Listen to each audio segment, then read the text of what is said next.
নমস্কার, খবর শুনছেন M2T নিউজ চ্যানেল থেকে। জানাবো আজকের বিশেষ খবর। বাছাই করা খবরগুলো পেতে চ্যানেলটিতে সাবস্ক্রাইব করে পাশে থাকা বেল আইকনটি অল করে রাখুন। শুরুতেই হেডলাইন্স। আমার কাঁধে তিরঙ্গা পতাকা রয়েছে, দেশবাসীকে বার্তা শুভাংশুর। আগামী মঙ্গলবার রাজ্যে অর্ধ দিবস ছুটি ঘোষণা। 2026 থেকে বছরে দুবার হবে দশমের পরীক্ষা, ঘোষণা CBSEর। West Bengal weather update. প্রবল দুর্যোগের পূর্বাভাস, ভাসবে কোন কোন জেলা, দেখুন বড় আপডেট। ওয়েস্টবেঙ্গল, ইরান ও ইসরায়েল চুলোয় যাক যুদ্ধবিরতি, ইরানে আরও ভয়ঙ্কর হামলার ছক ইসরায়েলের, ট্রাম্পের মুখে চুন। মেদিনীপুর, সামনের লরির পেছনে গিয়ে ধাক্কা মারল ডাম্পার, উত্তর সিমলাতে রক্তাক্ত 2। গড়বেতা 1 নম্বর, বন্যায় ভেঙেছে রাস্তা, ক্ষতিগ্রস্ত এলাকায় পরিদর্শনে গড়বেতার প্রশাসনিক আধিকারিকরা।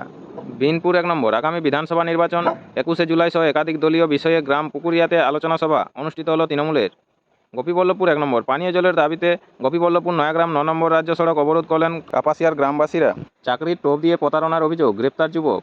জঙ্গল থেকে হঠাৎই ঘরে ঢুকলো ডোরাকাটা প্রাণী, ব্যাপক চাঞ্চল্য অপুস্থলে বন দপ্তর। যুদ্ধবিরতির পক্ষে সওয়াল বিরোধী দলনেতার, গাজায় ত্রাণের লাইনে গুলি ইসরায়েলি সেনার, মৃত 25। গো পাচারকারী সন্দেহে 2 দলিতকে নিগ্রহ, ওড়িশায় ধৃত 6।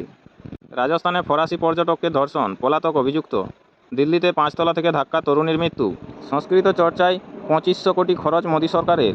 ভোট ব্যাংক নেই, দক্ষিণ ভারতে 4টি ভাষার জন্য মাত্র 147 কোটি। রাতে হঠাৎ আউস গ্রামের জঙ্গলমহলে অরিজিৎ, খুশি বাসিন্দারা। ঝাড়খণ্ডে তৈরি হয়েছে ঘূর্ণাবর্ত, আজ কি শহরে বৃষ্টি হবে, বিস্তারিত জেনে নেব। আপনারা এতক্ষণ শুনলেন সংবাদ শিরোনাম, আসবো বিস্তারিত খবরে। ঝাড়খণ্ডে তৈরি হয়েছে ঘূর্ণাবর্ত, আজ কি শহরে বৃষ্টি হবে, বিস্তারিত জানতে আমাদের চ্যানেলটির সাথে যুক্ত থাকুন। আপনারা এতক্ষণ শুনলেন আজকের সংবাদ শিরোনাম, আসবো বিস্তারিত খবরে। 2026 থেকে বছরে দুবার হবে দশমের পরীক্ষা, ঘোষণা CBSEর। নয়াদিল্লি, পরীক্ষা ব্যবস্থায় বড়সড় পরিবর্তন আনছে CBSE। এবার থেকে বছরে দুবার হবে দশম শ্রেণীর বোর্ডের পরীক্ষা। 2026 শিক্ষাবর্ষ থেকে চালু হতে চলেছে নতুন এই নিয়ম। বুধবার এই সিদ্ধান্তের কথা জানিয়েছেন CBSEর পরীক্ষা নিয়ামক S ভরদ্বাজ। কেন্দ্রীয় বোর্ডের নয়া পরিকল্পনা অনুযায়ী আগামী বছর থেকে দশম শ্রেণীর প্রথম দফার বোর্ডের পরীক্ষা হবে ফেব্রুয়ারি মাসে। পড়ুয়াদের এই পরীক্ষায় বসা বাধ্যতামূলক, যার ফলাফল প্রকাশিত হবে এপ্রিলে। এছাড়াও ওই বছরে আরও একবার পরীক্ষায় বসার সুযোগ পাবেন ছাত্রছাত্রীরা, যেটি অনুষ্ঠিত হবে মেতে এবং ফল প্রকাশিত হবে জুন মাসে। যদিও দ্বিতীয় দফার পরীক্ষায় বসা বা না বসার বিষয়টি পড়ুয়াদের ঐচ্ছিক, নয়া এই পদক্ষেপের ফলে ছাত্রছাত্রীদের সুবিধা হবে বলে দাবি বোর্ডের। পরীক্ষা নিয়ামক ভরদ্বাজ জানিয়েছেন, দ্বিতীয় দফার পরীক্ষায় বিজ্ঞান, অঙ্ক, সমাজবিজ্ঞান এবং ভাষার মধ্য থেকে যে কোনো 3টি বিষয়ে পরীক্ষায় বেশি নম্বর তোলার সুযোগ পাবে ছাত্রছাত্রীরা। আমার কাঁধে রয়েছে তিরঙ্গা পতাকা, দেশবাসীকে বার্তা শুভাংশুর। ফ্লোরিডা, দীর্ঘ অপেক্ষা আর উৎকণ্ঠার অবসান। বুধবার শুভাংশু শুক্লাদের নিয়ে মহাকাশে পাড়ি দিল স্পেসএক্সের ড্রাগন। ঘড়ির কাঁটায় তখন দুপুর 12টা 1 মিনিট। পূর্ব নির্ধারিত নির্ঘণ্ট অনুযায়ী এদিন ঠিক এই সময়ে আমেরিকার ফ্লোরিডার কেনেডি স্পেস সেন্টার থেকে ফ্যালকন 9 রকেটের সফল উৎক্ষেপণ হয়। নাসা আনুষ্ঠানিকভাবে একথা ঘোষণার পরে উচ্ছ্বাসিত গোটা দেশ। ছেলের এই নাজিরে খুশি শুভাংশুর বাবা ও মা। লখনউতে বসেই টিভির স্ক্রিনে নজর রাখেন তারা। মহাকাশ যাত্রাপথে বার্তা পাঠিয়েছেন শুভাংশু। এক অডিও বার্তায় তিনি বলেছেন, নমস্কার আমার প্রিয় দেশবাসী, অসাধারণ এক যাত্রা। 41 বছর পর আমরা আবারও মহাকাশে এলাম। আমরা প্রতি সেকেন্ডে 7.5 কিলোমিটার বেগে পৃথিবীর কক্ষপথ ছেড়ে বের হচ্ছি। আমার কাঁধে তিরঙ্গা পতাকা রয়েছে, সেটাই আমাকে বলে দিচ্ছে আমি আপনাদের সকলের সঙ্গে আছি। শুভাংশু আরও বলেন, আমার এই যাত্রা শুধু আন্তর্জাতিক মহাকাশ স্টেশনের যাত্রা নয়, বরং ভারতের মহাকাশ গবেষণার নতুন অধ্যায়। আমি চাই আপনারা সকলে এই যাত্রায় অংশীদার হন। জয় হিন্দ, জয় ভারত। অক্সিয়াম 4 অভিযানে পাইলটের দায়িত্বে রয়েছেন শুভাংশু, সঙ্গে আরও 3 মহাকাশচারী, পেগি উইটসন, টিবর কাপু ও স্লাউজ উজনাস্কি। রাকেশ শর্মার পর দ্বিতীয় ভারতীয় হিসেবে মহাকাশ যাত্রা করছেন শুভাংশু। আগামীকাল বৃহস্পতিবার ভারতীয় সময় বিকেল 4:30 নাগাদ আন্তর্জাতিক স্পেস সেন্টারে ডকিং করবে তাদের মহাকাশযান। এরপরে 14 দিন সেখানে কাটাবেন তারা, অন্তত 60টি পরীক্ষা নিরীক্ষা চালাবেন। এর আগে 7 বার পিছিয়ে গিয়েছে অক্সিয়াম 4 অভিযান। এদিন সকালেও ফ্যালকন 9 রকেটে সামান্য সমস্যার খবর সামনে আসে। ফের কি শেষ মুহূর্তে বাতিল হয়ে যাবে অভিযান? এই প্রশ্ন ঘুরপাক খেতে শুরু করে। কিছুক্ষণ পরে জানা যায় যান্ত্রিক ত্রুটি মিটে গিয়েছে। ওড়ার জন্য ফ্যালকন 9 প্রস্তুত বলে জানিয়ে দেয় স্পেসএক্স। হাঁপ ছেড়ে বাঁচে দেশবাসী, সেই সঙ্গে শুরু হয় কাউন্টডাউন। সমস্ত অপেক্ষার অবসান ঘটিয়ে নির্ধারিত সময়েই মহাকাশের উদ্দেশ্যে পাড়ি দেয় ড্রাগন। আপনাদের সকলকেই বলা হচ্ছে, যারা নিয়মিত গুরুত্বপূর্ণ খবরগুলো শুনতে চান অবশ্যই আমাদের চ্যানেলটি সাবস্ক্রাইব করে রাখুন। ফিরে আসবো খবরে। আগামী মঙ্গলবার রাজ্যে অর্ধ দিবস ছুটি ঘোষণা। কলকাতা, 1 জুলাই বাংলার প্রাক্তন মুখ্যমন্ত্রী তথা বিশিষ্ট চিকিৎসক বিধানচন্দ্র রায়ের জন্মদিন। এই দিনটি দেশজুড়ে চিকিৎসক দিবস হিসেবে পালিত হয়।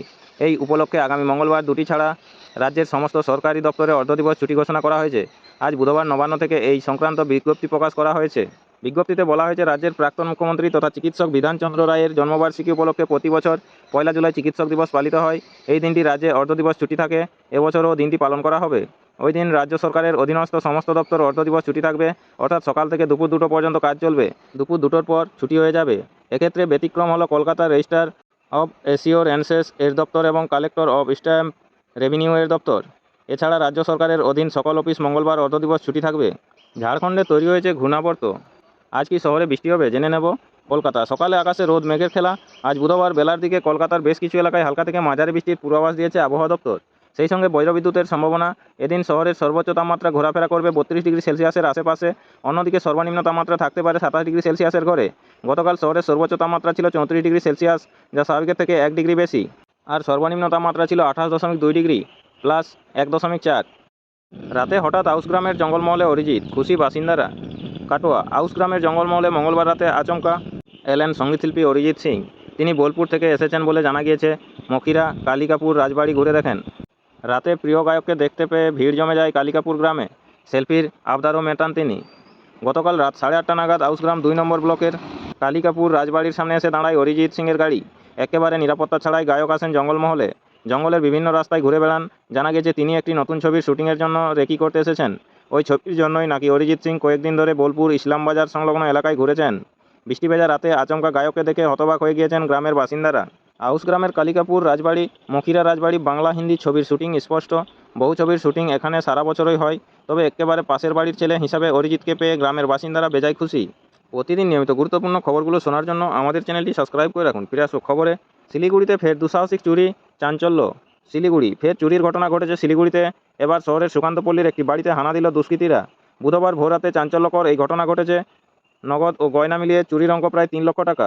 সোনার দোকানে ডাকাতি এবং এটিএম লুটের পর এই ঘটনায় শহর জুড়ে চাঞ্চল্য ছড়িয়েছে। প্রাথমিকভাবে মনে করা হচ্ছে সম্ভবত জানালা দিয়ে কিছু স্প্রে করে বাড়ির বাসিন্দাদের অচৈতন্য করে দিয়েছিল দুষ্কৃতীরা। এরপরে ওই জানালা দিয়েই ঘরে ঢোকে তারা। আলমারির লকার ভেঙে মূল্যবান বহু সামগ্রী নিয়ে চোরেরা চম্পট দিয়েছে। এর মধ্যে আছে সোনার গয়না ও নগদ টাকা। খবর পাওয়ার পরে ঘটনাস্থলে যায় এনজেপি থানার পুলিশ। শুরু হয়েছে তদন্ত। পুলিশ সূত্রে জানা গিয়েছে যে বাড়িতে চুরি হয়েছে সেই বাড়ির মালিক একটি বেসরকারি সংস্থায় চাকরি করেন। তার অভিযোগ সোনার গয়না ও নগদ মিলিয়ে প্রায় 3 লক্ষ টাকার চুরি করেছে দুষ্কৃতীরা। অপারেশন সুষ্ঠুভাবে চালাতে দুষ্কৃতীরা বাড়িতে ঘুম পাড়ানি কোনো কেমিক্যাল স্প্রে করেছিল বলে মনে হচ্ছে। পুলিশ জানিয়েছে বাড়ির মালিকের অভিযোগের ভিত্তিতে নির্দিষ্ট ধারায় মামলা রুজু করা হয়েছে। ঘটনা তদন্ত শুরু হয়েছে। জঙ্গল থেকে হঠাৎই ঘরে ঢুকলো ডোরাকাটা প্রাণী, ব্যাপক চাঞ্চল্য কুস্থলে বন দপ্তর।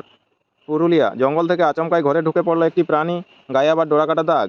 এই ঘটনায় ব্যাপক আতঙ্ক ছড়ালো ঝাড়খণ্ডের রাঁচি বন বিভাগের সিলি রেঞ্জের মারদু গ্রামে। জানা গিয়েছে এই গ্রামটি ঝালদা বনাঞ্চলের সীমানা থেকে ঢিলছড়া দূরে অবস্থিত। এদিনের ঘটনায় ওই বাড়ির মালিক পুরন্দর মাহাতো উপস্থিত বুদ্ধির পরিচয় দেন। প্রাণীটি ঘরে ঢুকেছে বুঝতে পেরেই তিনি সঙ্গে সঙ্গে ওই ঘরটি তালাবন্ধ করে দেন। খবর পেয়ে ঘটনাস্থলে এসে পৌঁছান বন দপ্তরের আধিকারিকরা। ঝালদা সহ পুরুলিয়া বন বিভাগের কয়েকটি বনাঞ্চল থেকেও বনকর্মীরা ওই গ্রামে যান। বন দপ্তরের অনুমান প্রাণীটি সম্ভবত চিতাবাঘ ও ইতিমধ্যে রাঁচি থেকে উদ্ধারকারী দল এসে প্রাণীটিকে উদ্ধার করার তোড়জোড় শুরু করেছে। চাকরির টোপ দিয়ে প্রতারণার অভিযোগ, গ্রেপ্তার যুবক। ময়নাগুড়ি চাকরি দেওয়ার প্রতিশ্রুতি দিয়ে যুবক যুবতীদের থেকে টাকা আত্মসাৎ করার অভিযোগ উঠল ফালাকাটার এক যুবকের বিরুদ্ধে। এই ঘটনায় ব্যাপক চাঞ্চল্য ছড়িয়েছে ময়নাগুড়িতে। ইতিমধ্যেই অভিযুক্তকে গ্রেপ্তার করেছে পুলিশ। জানা গেছে অভিযুক্ত যুবক নিজেকে ডাক্তার পরিচয় দিয়ে ময়নাগুড়িতে চেম্বারও খুলেছিলেন। চাকরির প্রতিশ্রুতি দিয়ে যুবক যুবতীর থেকে 16,000 টাকা করে নিয়েছিলেন তিনি। কিন্তু চাকরি না পেয়ে বুধবার শহরের ধর্মশালায় অভিযুক্তকে ঘেরাও করেন প্রতারিতরা। খবর যায় স্থানীয় পুর প্রতিনিধিদের কাছে। পরে তারা পুলিশে খবর দেন। পুলিশ এসে অভিযুক্তকে গ্রেপ্তার করে। জানা গেছে অভিযুক্ত যুবক গ্রামে শ্রমিকটার কাজ করছিলেন। সে সময় কয়েকজন যুবক যুবতীকে চাকরির টোপ দেন তিনি। জানান জলপাইগুড়িতে ইন্টারভিউ হবে, তাতে পাস করলেই মিলবে মোটা অঙ্কের বেতনের চাকরি।